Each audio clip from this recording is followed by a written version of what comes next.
আসসালামু আলাইকুম এভরিওয়ান, আশা করছি সকলে ভালো আছেন। আমাদের আজকের রেসিপি চিংড়ি মাছের মালাইকারি। একদম সহজ এবং সিম্পলভাবে দেখাবো। ঘরে থাকা অল্প উপকরণ দিয়েই কীভাবে ঘরে তৈরি করবেন সেটা তৈরি করে দেখাবো। আশা করছি আপনাদের সকলের কাছে ভালো লাগবে।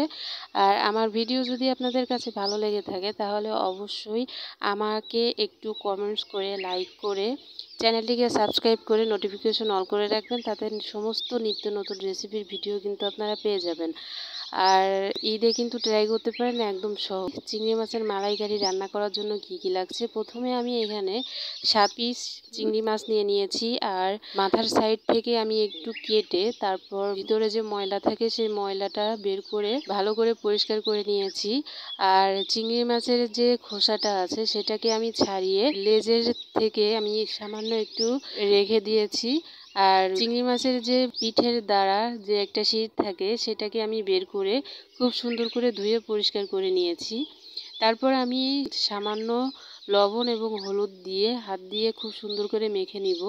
আর এভাবে রান্না করলে কিন্তু চিংড়ি মাছের কালার এবং টেস্টটাই মানে দুটোই কিন্তু খুবই ভালো আসে। আর চিংড়ি মাছের সাইজগুলো কিন্তু বড়, এজন্য আমি যে বড় বড় মানে লম্বা ঠ্যাং বা কি বলে এটাকে, যাই হোক আমি নিয়ে নিছি। ওর ভিতরে কিন্তু শ্বাস আছে, খুব সুন্দর লাগে কিন্তু খেতে। তো যাই হোক আমি চিংড়ি মাছগুলো ভালো করে মেখে নিয়েছি। তারপর আমি একটা কড়াইতে আমি পরিমাণ মতো তেল আর 1.5 চামচ মতো ঘি দিয়ে দিব। তেল এবং ঘিটা যখন ভালো মতো গরম হয়ে যাবে তখন আমি চিংড়ি মাছগুলো এখানে দিয়ে দিব। আর চিংড়ি মাছগুলো কিন্তু খুব বেশি আমি ভাজবো না, জাস্ট মানে এপিঠ ও পিঠে একটু লাল লাল করে ভেজে নিব। আর এই কাজটা কিন্তু একদম 30 সেকেন্ডের মধ্যে যদি করতে পারেন তাহলে কিন্তু ভালো। তবে চিংড়ি মাছে যদি বেশি জাল লাগে তাহলে কিন্তু চিংড়ি মাছগুলো একদম শক্ত হয়ে যাবে। আপনারা কিন্তু অনেকেই জানেন যে চিংড়ি মাছ বেশি জাল করলে কিন্তু শক্ত হয়ে যায়। এই জন্য জাস্ট একটু লাল লাল হয়ে গেলেই কিন্তু নামিয়ে নিব, খুব বেশি কিন্তু ভাজবো না। 30 সেকেন্ডের মধ্যে যদি করতে পারেন তাহলে তো ভালো, আর যদি একটু বাড়িয়ে করেন তাও কোনো সমস্যা নেই। তো আমি একে একে সব মাছগুলোকে আমি ভেজে নিব এপিট ওপিট করে। আর কত সুন্দর দেখাচ্ছে দেখুন। তেলটা গরম থাকা অবস্থায় কিন্তু দিতে হবে, তেল ঠান্ডার মধ্যে দিলে কিন্তু এরকম কালার আসবে না। তারপর আমি চিংড়ি মাছগুলো ভালো করে ভেজে তুলে নিয়েছি। আর একই তেলের মধ্যে আমি কিছু পেঁয়াজ কেটে রেখেছিলাম, একটু মোটা করে কেটে রেখেছিলাম, সেইগুলো এখানে দিয়ে দিলাম। তারপর 1-2 মিনিট মতো একটু নেড়েচেড়ে আমি এখানে গোটা মশলা দিয়ে দিচ্ছি, তেজপাতা, দারুচিনি, এলাচ, লবঙ্গ, তারপরে হলো গোলমরিচ। এইগুলো দিয়ে আমি আরও 30 সেকেন্ড পর্যন্ত একটু ভেজে নিব পেঁয়াজের সাথে।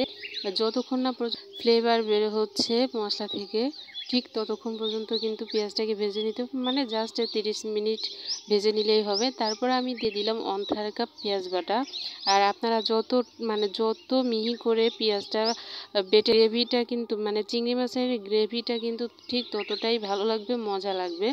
তো দেখুন আমি পেঁয়াজটাকে খুব সুন্দর মতো কষিয়ে নিচ্ছি, অনবরত নেড়ে চেড়ে। তারপর আমি এখানে দিয়ে দিব আদা রসুন বাটা। আমি এখানে 1.5 চামচ মতো রসুন বাটা নিয়েছি। আর 1 চামচ দিব আদা বাটা। আর 1/2 চামচ দিব হলো জিরা বাটা। এখন সব মশলাগুলো আমি খুব সুন্দরভাবে কষিয়ে নিব, অনবরত নেড়েচেড়ে। আর আমি এখানে তেলের পরিমাণটা একদম কম দিয়েছি, তবে আপনারা কিন্তু আর একটু বাড়িয়েও দিতে পারেন। আমি খুব বেশি তেল দিব না এখানে, একদম কম দিব। এজন্য আমার মশলাটা পুড়ে যাচ্ছিল, যার জন্য আমি একটু পানি দিয়ে দিলাম। আপনারা যদি কেউ তেল কম খেতে চান তাহলে এই পর্যায়ে একটু পানি দিয়ে দিবেন। পানি দিয়ে খুব ভালো করে মশলাটাকে কিন্তু অনবরত নেড়ে চেড়ে ভালো মতো কষিয়ে নিতে হবে। তো আমার মশলাটা কিন্তু খুব সুন্দরভাবে কষিয়ে নেওয়া হয়ে গেছে। এখন আমি এখানে দিয়ে দিব 1/2 কাপ টক দই। আপনাদের কাছে যদি টক দই না থাকে তাহলে হালকা গরম দুধের মধ্যে লেবুর রস দিয়েও কিন্তু টক দই তৈরি করে নিতে পারেন।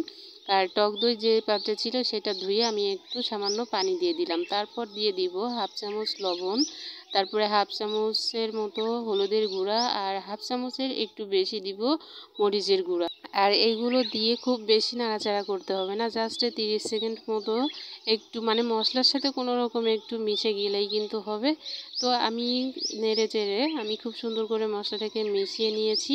এখন আমি এখানে দিয়ে দিব দুধ 1 কাপ দিয়ে আমি প্রথমে একটু নেড়ে চেড়ে নিব মশলার সাথে। তারপর আমি আরও 1 কাপ দিয়ে দিব। এটা কিন্তু নারকেলের দুধ, অবশ্যই কিন্তু চিংড়ি মাছের মালাইকারিতে কিন্তু নারকেলের দুধ ব্যবহার করতে হয়, অবশ্যই কিন্তু নারকেলের দুধটাই ব্যবহার করবেন। তারপর আমি একটু হাই ফ্লেমে জাল রেখে আমি দুধ এবং মশলাটা খুব সুন্দর করে ফুটিয়ে নিব। তো আমার মনে হচ্ছিল যে আমি মনে হয় মরিচের গুঁড়াটা কম দিয়েছি, যার জন্য কালার কেমন একটা দেখাচ্ছিল, যার জন্য আমি আরও কিছুটা মরিচের গুঁড়া দিয়ে দিলাম। দিয়ে আমি আবারও নেড়ে চেড়ে খুব ভালো করে এটাকে ফুটিয়ে নিব।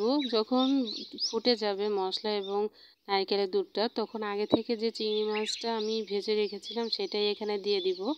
এই পর্যায়ে দিয়ে আমি আরও একটু নেড়ে চেড়ে নিব, জাস্ট মানে মাছটাকে কষিয়ে নেওয়ার মতো আর কি, একটু নেড়ে চেড়ে নিব 1-2 মিনিটের মতো। তারপর আমি আরও 1 কাপ দিয়ে দিলাম নারকেলের দুধ, দিয়ে তারপরে 4 থেকে 5টার মতো দিলাম কাঁচামরিচ। কাঁচামরিচটা দেওয়ার অর্থ হলো এখানে ফ্লেভারটা সুন্দর আসবে তার জন্য। আর কাঁচামরিচের যে পিছন সাইডটা আছে সেটাকে একটু ভেঙে দিবেন, তাহলে আরও সুন্দর ফ্লেভার বের হবে। তারপর আমি এটাকে রান্না করে নিব, ঢাকনা দিয়ে দিলাম।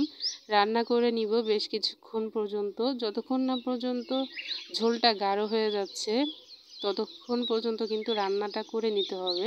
তো দেখুন কত সুন্দরভাবে আমার রান্নাটা হয়ে গেছে। এখন আমি এখানে দিব 1 চামচ মতো চিনি, আর দিয়ে দিব ঘি 1-1.5 চামচের মতো, যতটুকু পারবেন দিয়ে দিবেন। তারপর আমি এখানে দিয়ে দিব 1 চামচের মতো গরম মশলা গুঁড়ো। গরম মশলাটা আগে থেকে একটু ভেজে তারপরে আর কি শিলপাটায় আমি বেটে গুঁড়ো করে নিয়েছিলাম।